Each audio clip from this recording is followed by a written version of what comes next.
Saya akan meneruskan yang disampaikan oleh Bu Adita, yaitu pengendalian untuk perjalanan transportasi darat. Yang pertama, hal yang dilarang dulu.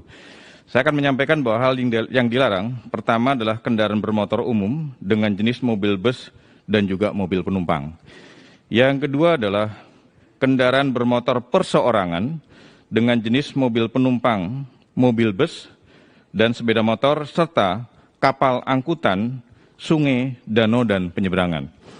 Kemudian ada pengecualian bagi masyarakat yang boleh melakukan perjalanan, yaitu yang pertama adalah yang bekerja atau perjalanan dinas untuk ASN, pegawai BUMN, pegawai BUMD, Polri, TNI, pegawai swasta yang dilengkapi dengan surat tugas dengan tanda tangan basah dan cap basah dari pimpinannya.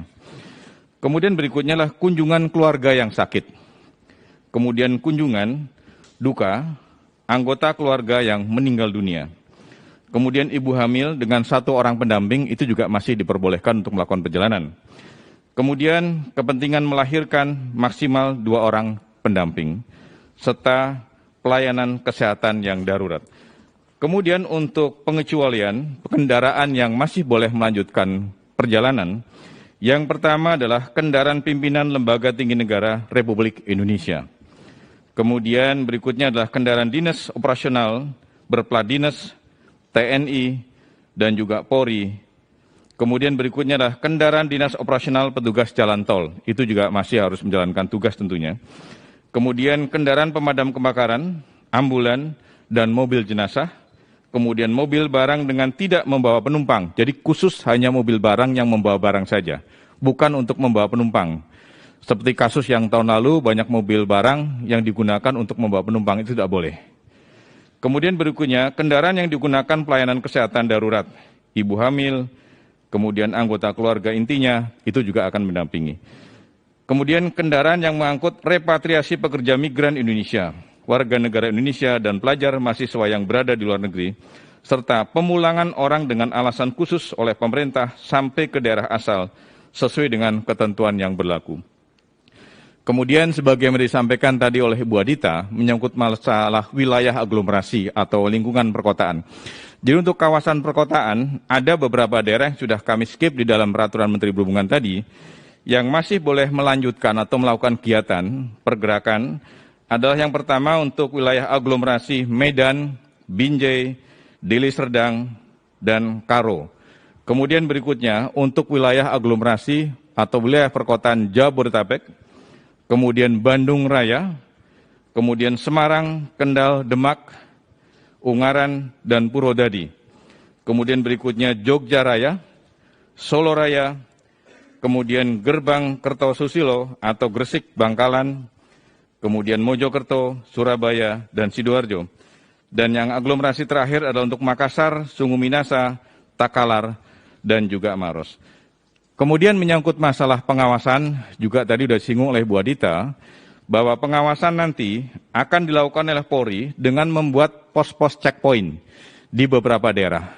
Dan kemudian selain Polri, juga nanti ada perkuatan dari unsur TNI, unsur Satpol PP dari Dinas Kabupaten Kota, atau kemudian unsur dari Dinas Perhubungan Kabupaten Kota.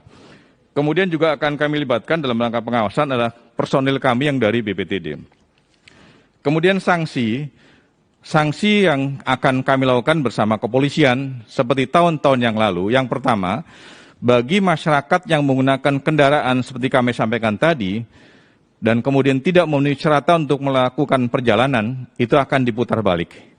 Dan khusus kepada kendaraan-kendaraan travel, tadi kami sudah rapat khusus dengan Pak Kakor Polri, dengan para Dirlantas Polda, bagi kendaraan travel atau kemudian angkutan perseorangan yang digunakan untuk mengangkut penumpang, nanti akan dilakukan tindakan tegas oleh kepolisian, baik berupa penilangan dan juga tindakan yang lain yang sesuai dengan undang-undang yang ada.